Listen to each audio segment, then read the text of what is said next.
Yo, can we talk about something? And here's what I want to talk about. Dandadan came out and smashed the anime charts. Now, I had been seeing sneak previews of Dandadan and little bits and pieces here and there, but let me tell you, I haven't enjoyed watching an anime weekly since, I don't know, like Bleach, like back in Adult Swim days, as much as I've enjoyed Dandadan. Dandadan, for me, just pushes these limits of sci-fi mixed with the whole paranormal, like taking all of the ancient tales from Turbo Granny to the spirit tunnels from Japan and being able to mix those in, and taking all of these like hit UFO magazines from like the late 80s and early 70s and even back to the 50s and 60s of the US, like in the Greys and all of that. It's seeing all of these like tales just mix and mash together. It always reminds me of Delta Green.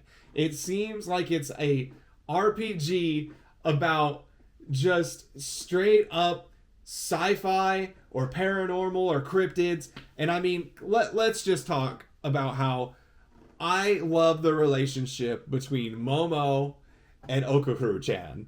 Like the way that they talk to each other and the way that they interact with each other is 1,000% how two crushes would act with those two personality types. The loner gamer, like, doesn't really have any friends, is kind of weird, and the like kind of popular over aggressive preppy girl. The mixture here is just so amazing. And then the introduction of her childhood best friend that she first had a crush on, and he has a crush on her, just adds this extra layer of tension. Now, I know that there's a lot of weird cultural differences between what is acceptable in Japan and what is acceptable in America when it comes to showing nudity and body parts and things like that. But I like to say that Dandadan does more fan service with the Granny than they do with any of the other characters. And I feel like a lot of you guys haven't seen the old slap school comedy from back in the day where like being naked was a funny thing.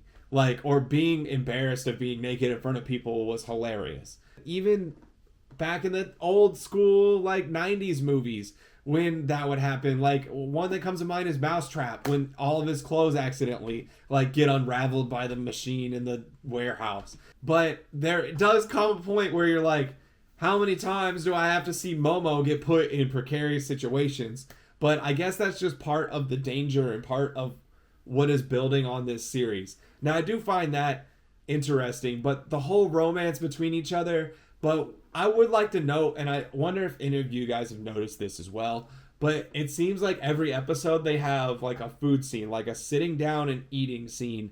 And I know the author, the mangaka, has talked about that he did this because he grew up in a more poor setting from what I remember, and that this was a way that he felt like it grounds the story and it brings people back, because at the end of the day, everyone has to eat and everyone has to enjoy, and some of those family moments are what brings you together the most. Also, I'm also wondering where they're gonna go with this Angel character. Now, I will say I don't read mangas of things that I found the anime first, because I don't like to ruin it for me in case they animate it different or there's a different story like that. Great example of this is Trigun. For me, Millie was never originally in part of the mangaka, but I love her in the anime, so when they took her out and did the remake, it wasn't that crazy for me and great, but because I miss Millie, I thought Millie was great. So there are decisions like that I also have to like make sure I respect as well. But I would like to say that I am so looking forward to Dandadan's comeback this summer. I want to see more this trippy animation style, the colors and the way that they binding, the way that the powers are, the fights, everything just seems to ebb and flow so well together. And I'm so excited to see where they're going to take this story and where they're going to take the romance and how they're going to work out these weird love triangles, pentagram diagram that they have. And also, I need more Granny in my life. I need more Granny in my life. Never knew I would be like wondering if Granny is 40 or 80, but like, you know, she's a spirit medium and it's a great time. But Anyways, that's my spiel on Dandadan. I love it. I really hope that this series continues to flourish and it continues to get the right treatments that it needs as it gets bigger.